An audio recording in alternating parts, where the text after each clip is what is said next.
Welcome to Papercraft Possibilities. This is Susan. Today we have 2 challenges, and we're going to combine those 2 challenges to make a double page scrapbook layout. And I wanted to explain to you what the challenges are first so you know where I'm going with my pages. This is one of the challenges within my group at Stampin Up, and this is a layout page here. And there are measurements down below, but since it's not my design, I don't feel like I can share those, but I will explain to you how I'm going to put this together. And I pretty much stuck to this layout. Hopefully there's a few changes I'm going to make, but this is the challenge we're going to do here. And then the other challenge that I have going on was this little thing here, and it says Birthday Bash No Stamp Challenge. Create a fun birthday themed scrapbook page, any size, or 2 cards with no stamps. That's the hard part, and unfortunately, I didn't catch that until a little later after I was trying to put this page together. So I went back and redid it. So no stamps, excuse me. Get creative with doodles, die cuts, or handwritten titles instead. So that was that. And then what was sent along with that challenges are some 6x6 papers within the new birthday collection. And I'll list the collection down below. So here are the front sides of them, and you can see there's some foil in there. Hopefully there you go. It's catching on the camera. And here's the flip side.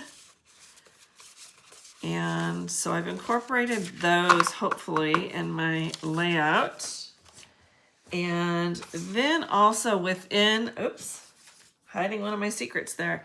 Within that collection of paper, there are some punch outs. And this came too with this challenge were these little dots, these enamel dots. And here are the pieces of the punch outs. I have a few die cuts laying in here, some of my dies that I was thinking about using. But anyways, these are some of the ones that I hopefully will be using on the page. So let me roll that intro and let's get started and put this challenge together. ×2. Welcome back. Let me go ahead and explain the photos that I'm going to use on the scrapbook page. And I've gone ahead and double matted them in white and pretty pink just to get some of that out of that way. I know that a lot of you are familiar with doing that.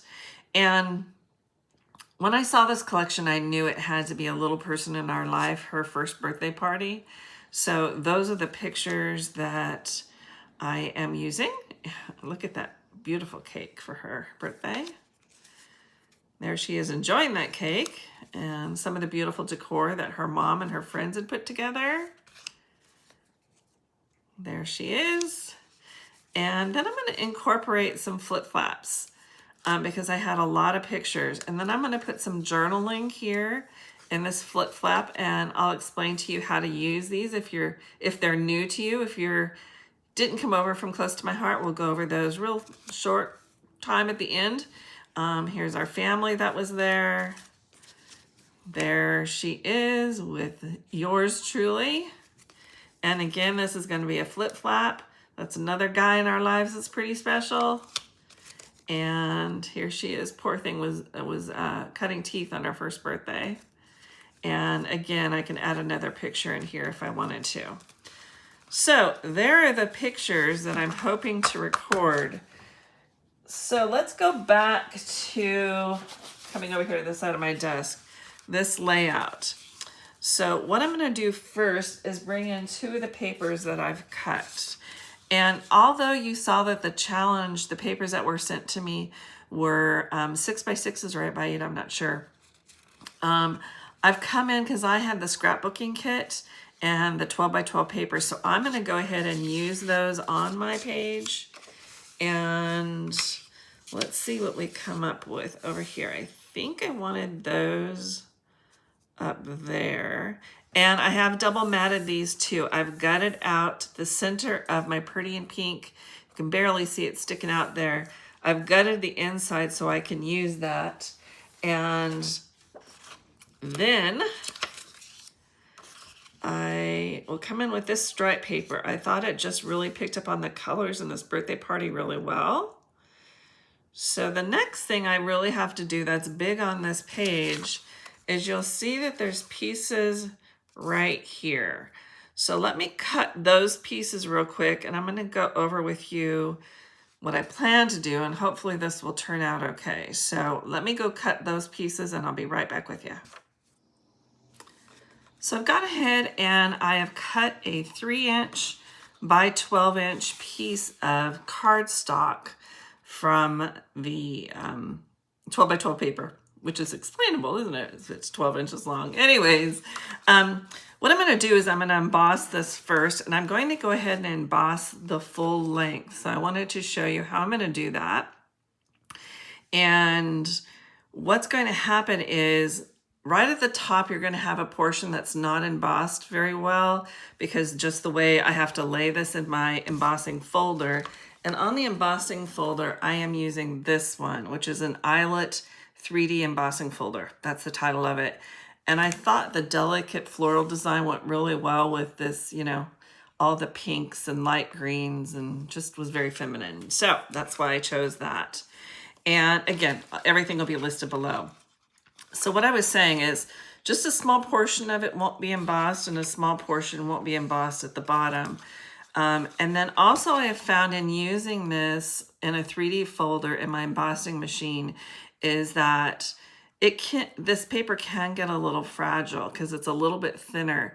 So if you have the card stock that is an 8.5 by 11, that's a heavier stock, it might be to your advantage to use that if you're doing something like this. And obviously you're only going to get about a 11" length because that's only as long as it is. So choose what you would like to do.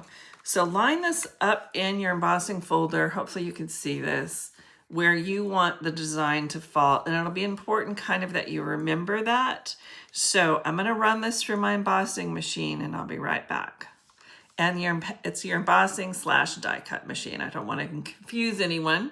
So again, let me run this. I'll be right back. I've gone ahead and I've embossed this on one side. And obviously the side laying out hasn't been embossed yet. So here you have that design. And you can see, hopefully, right up here, because I had to stick it up as far as I could, that is the part I'll end up cutting off. So then I'm going to turn this around and I'm going to line this up to where it falls where I had it lined up before here in my folder. And sometimes it'll get covered up, so it's not as important. So I'm going to go ahead and I'm going to run this one through now. Whoops, I think it's a little crooked. Have it back. So you can see where it sort of double overlays is where it kind of makes it weak. So you kind of want to be fragile with this, or delicate, I should say. And so now we're going to move on to the next step. I'm going to bring in my craft mat. And I'm going to bring in my Pretty in Pink ink. This does match up with the exact color in the paper collection, which is what I love about Stampin' Up.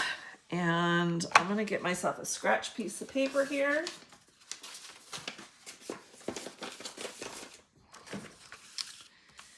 And show you what we're going to do. We're going to do this very delicately. I want the ink on my brush to be really light, and you're going to come in just enough to have your brush touch the top of the embossing folder or the design that it's made. You don't really want it to reach down into the crevices too much. And if you feel better, you can start off here, and just kind of blend in. If you're concerned about getting any blotches, just keep a very light hand on this. Oops, something happened there.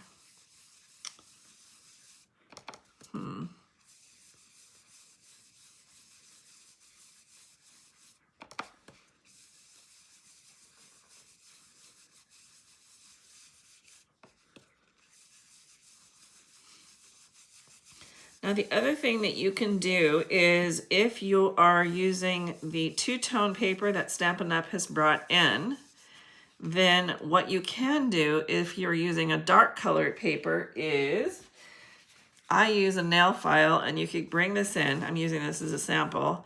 It won't show on this one because it would be white on white, but you come in and you just kind of come in and file it down just a little. And what would end up happening is the white core of the paper would come through.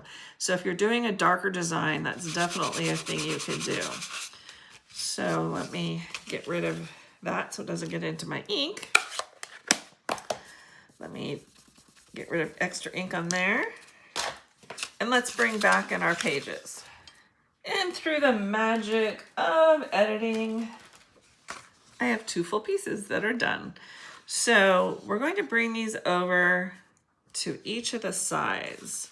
And on this side, I'm going to slip this under these papers.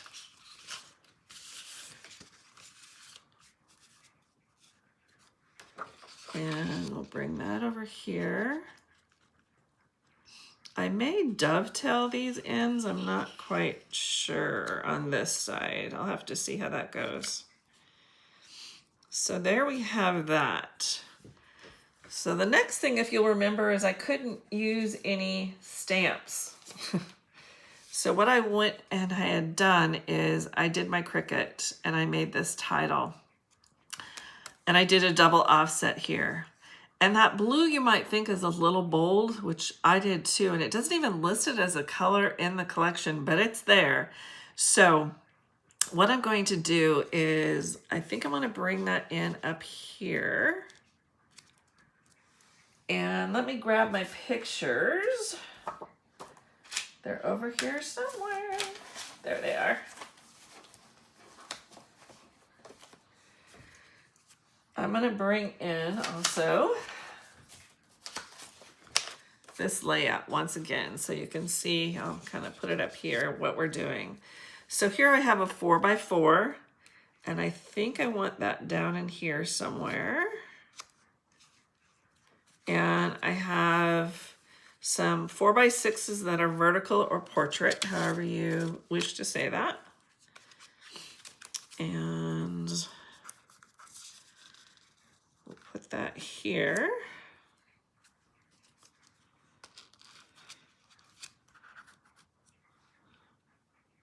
And then I have some 4x6s that are horizontal, and I think I want those up in here. I think, let's see. Not quite sure how this is gonna go. I think this goes under here. I'll have to see how this goes. So there's that. This is another 4x6 that is vertical. And that will go there. Then I have some 3x4s, which are here and here. And little munchkin can go there. Her birthday cake can go here. And then I couldn't give this picture up. Poor thing was just teething. It was so sweet. I'm going to put this under there. Now I'm going to bring in some of the die cuts, which will help this blue make sense. And I believe, yes, there is a cake here. And what I want to do, I think, is bring that over here. Except we might have an issue with our flip flaps. Let's see what I can do.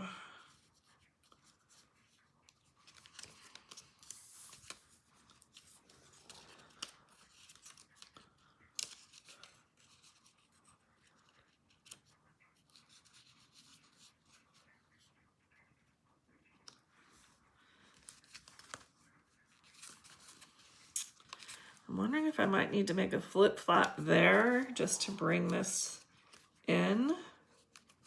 Let's see what happens if I scoot this up.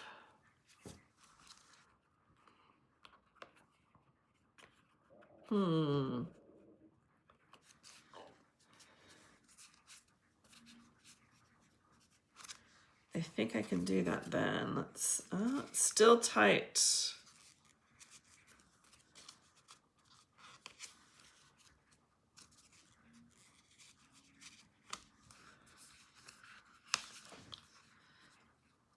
Let me put you on fast forward while I am fooling around with this.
I was thinking about using the sticker sheet that you can purchase separately or you can get it in the workshop. I thought about using it, but I can't see where it would fit.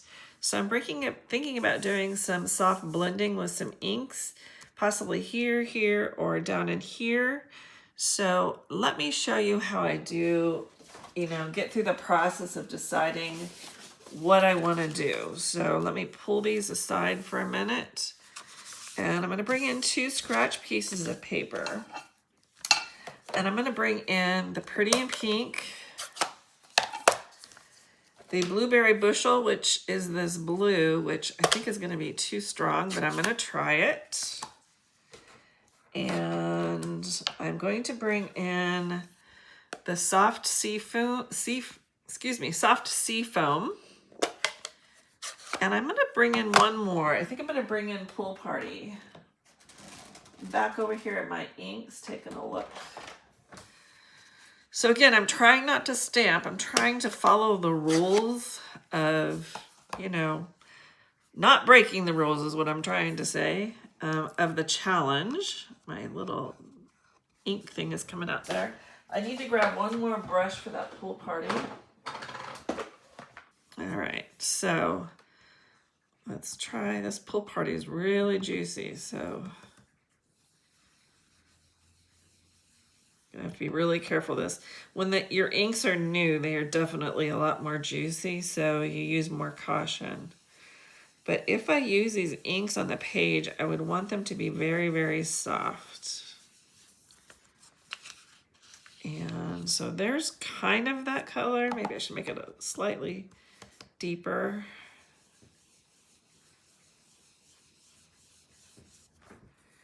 All right, so there is Pool Party. Let's flip that over for a minute. Let's do the soft sea foam. And this one is a very light color anyways.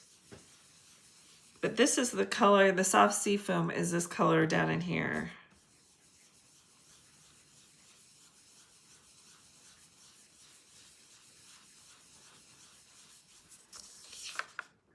I can barely see that, which is what I want, but I think I'll go just slightly darker so you can see it on the video. Okay, so there's soft sea foam. Then we're gonna try Berry Bushel. I believe this is what the name of it is. Blueberry Bushel, excuse me.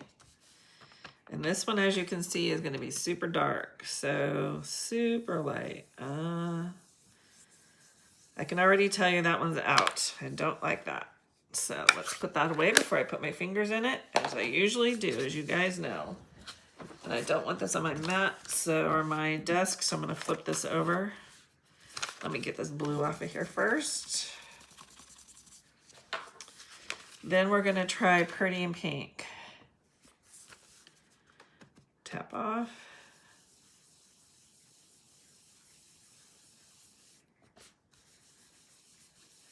I should have tapped off before I did that, because that's what happens when you don't. You get this blotch. So tap off over there.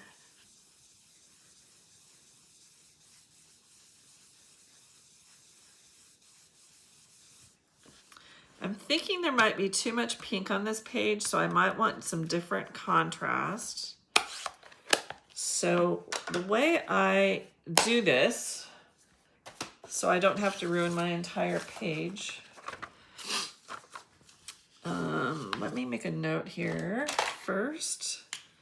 So this is soft seafoam, just in case they end up looking a lot alike.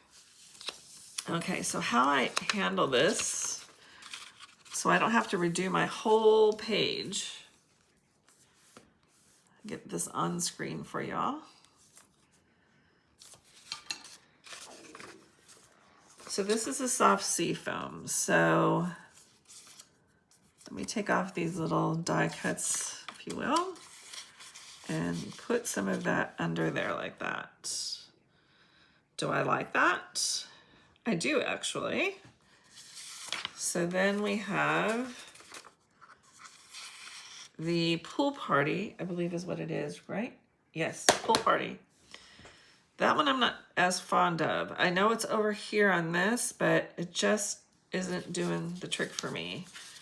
So, soft seafoam, and again, I think that's too much pink over here. So, soft seafoam it is. So let me do some blending here and see what we can do. So I'm gonna move everything aside here.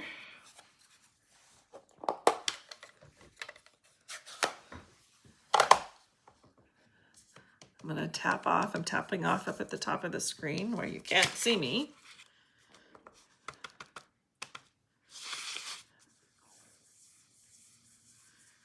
Again, I wanna do it really light.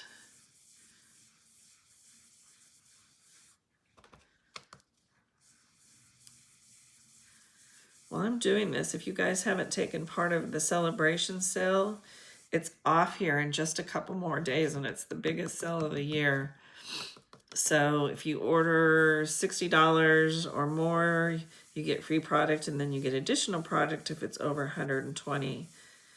So you might want to take a look at that.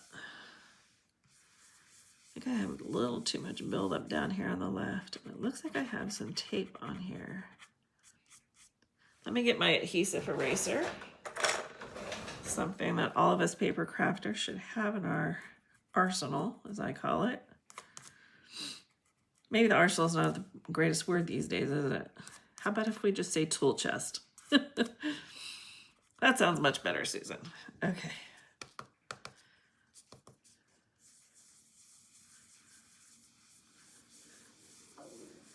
I want it to be as dark so it shows some, but I also don't want it to be too light where it looks like it may have been a mistake.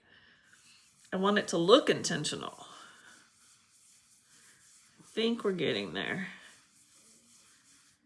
I'm just trying to be incredibly careful. I think that shows enough. And I think I'm going to do just a little bit down in here.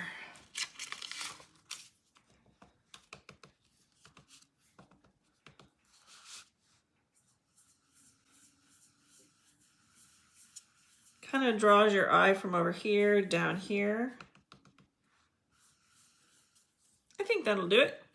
All right, so let's close up this ink. I'm gonna go ahead and glue all this down and get it to where I want it. I think I have everything taped down that we had talked about before, and unfortunately I thought while I was gluing it down we were recording, and we weren't. So this is the finished product. You'll notice that my flip flaps are loose because I'm going to go ahead and attach them on the outside of my sheet protector, which I'll go over with you here. But I am going to go through and I am going to put these down, and these are the enamel dots that I got in the challenge. And I think I might add some additional ones. So let me go through my little case where I keep all of my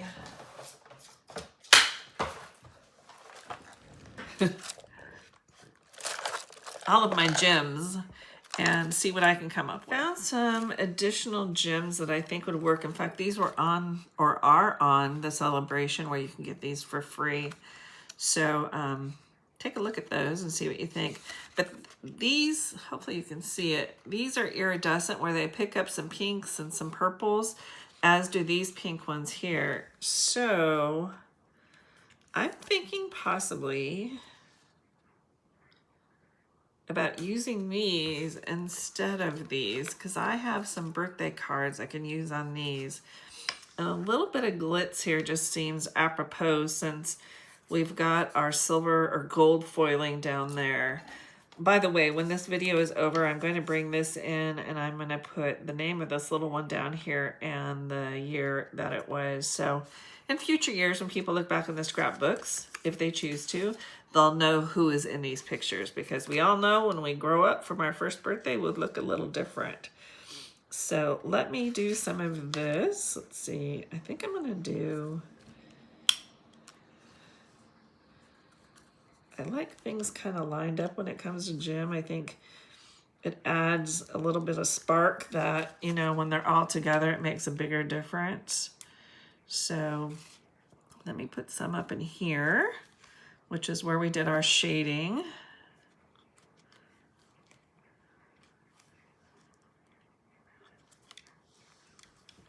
And then I'm going to use the white ones here in a few different places just to draw some attention. Different places. So it'll bring your eye up to different parts of the page.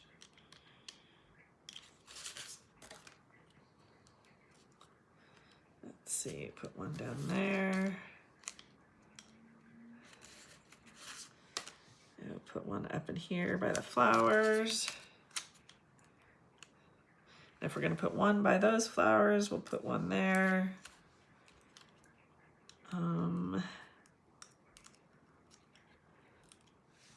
Okay, I'm done messing around. So let me grab some pieces of paper and I'm going to show you how, first of all, I put these in sheet protectors, and then how I put on my flip flaps. So I'm going to pull this off. I use little tiny glue dots to hold my pages down when I'm working on them, which are these, and they just roll off. Hopefully you can kind of, whoops, dropped it. Put this in the palm of my hand. They just roll off and they'll look like that, but they hold my pages in place when I'm working on them. And I love that. So give me a minute and I'll be right back with my sheet protectors. I now have 2 pieces of 12 by 12 paper, and I have 2 sheet protectors. So I'm gonna do my left-hand page first, and I'm gonna take away my picture that needs to be a flip flap on the outside of my sheet protector. So what I'm gonna do is I'm going to take one piece of my 12 by 12 paper and another piece and put it behind. So I've sandwiched my piece there, and I know I want my holes to be on the right-hand side. By the way, these pages are now available at Stampin Up, which I'll link below, because they are the best sheet protectors. Nice and thick. I love it. They'll last a very long time. Okay, so now I have my page sandwiched in there, and what we're going to do is we're going to pull out first one piece of white, and then my other piece of white. And what that does is, you know, we use a lot of dimension on our pages, and I was tired of having little pieces get caught when I slipped them in and ruining the page. So that is why I use this method now. here is one of my flip flaps, and I'll go ahead and show you how to attach one of these. So what we have here is where I want my flip flap, which is, or excuse me, my picture inside, and I want to cover it with a flip flap. So I'm gonna kind of line it up, make sure everything's a-okay. Then I'm gonna take this and I'm gonna use a bone folder I have, and we're gonna pull off this adhesive piece. And by the way, these flip flaps, I don't know if I mentioned or not, but they weren't available at Stampin' Up for a while, and now they're there. So grab them, because I've attached a lot of pictures to these 2 pages just because of the flip flaps. Okay, so I've lined it up and I'm making sure that my mats line up. Make sure I'm real happy before I put this down because this is sticky. Okay, pushing it down there, and then I'm gonna flip this over. I'm gonna use my bone folder and just run it along there to make sure that it's all grabbed onto the exterior of the sheet protector. So there you go. So when someone turns the page, they'll be able to flip that up and see both pictures. You could add journaling here, which is what I'll plan on doing, and just put, you know, what was going on that day, where the party was held, who was there, type of thing. That's what I'll put there. So we did it there. We finished it up. So what I'm going to do is I'm going to pull this back out of the sheet protector just so I can take some pictures without glare, and I'll have them, as always, following this video, and all the product will be listed below, along with my Stampin' Up site and my personal website, where you can always find stamps that I'm reselling. My blog is over there, keeping you in touch with everything that's going on. And as always, if you have any questions, please leave them below, and be a doer of all things. Like, subscribe, all that stuff. Again, be a doer of all things. Until next time, y'all have a good day. Bye-bye.